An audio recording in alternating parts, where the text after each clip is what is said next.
I used to collect rainwater in this type of container. I think this one takes about 20 liters. Now that wasn't enough, even though we had several of those. I also was a bit unhappy that small insects and flies managed to drown themselves in the water, so I put some net over it, and that helped a bit.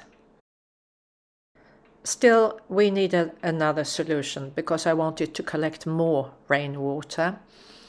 And I saw a rain barrel in a garden that I visited a few years back, and I was really inspired.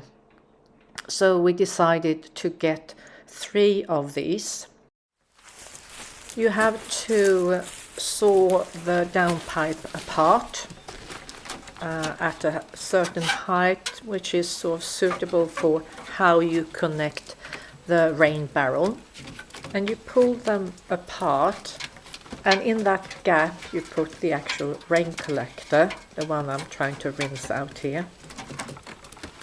And from that rain collector you connect the pipe into the actual rain barrel, and that one has to be a bit lower than the actual rain collector in the downpipe.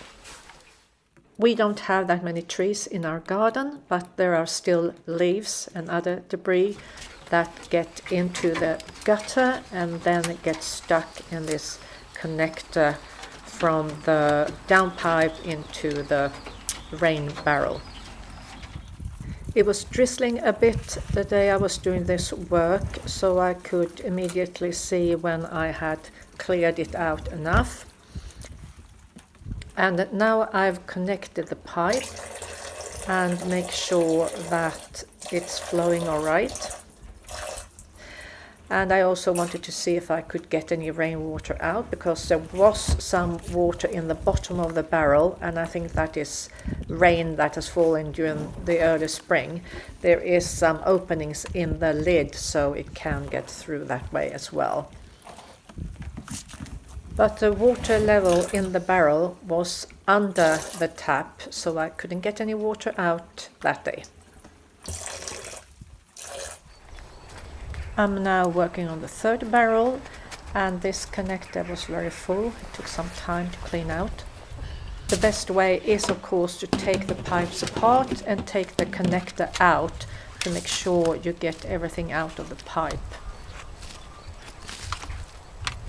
You have to check the connectors once or twice during the season to make sure there isn't any new debris in them.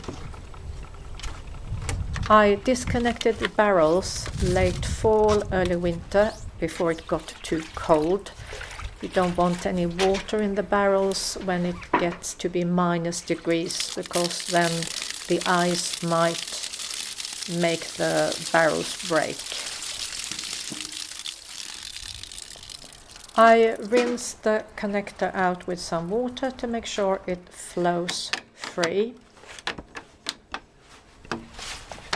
And then I put the lid back on the connector to make sure that is stable, and then put the pipe into the connector and into the rain barrel as well.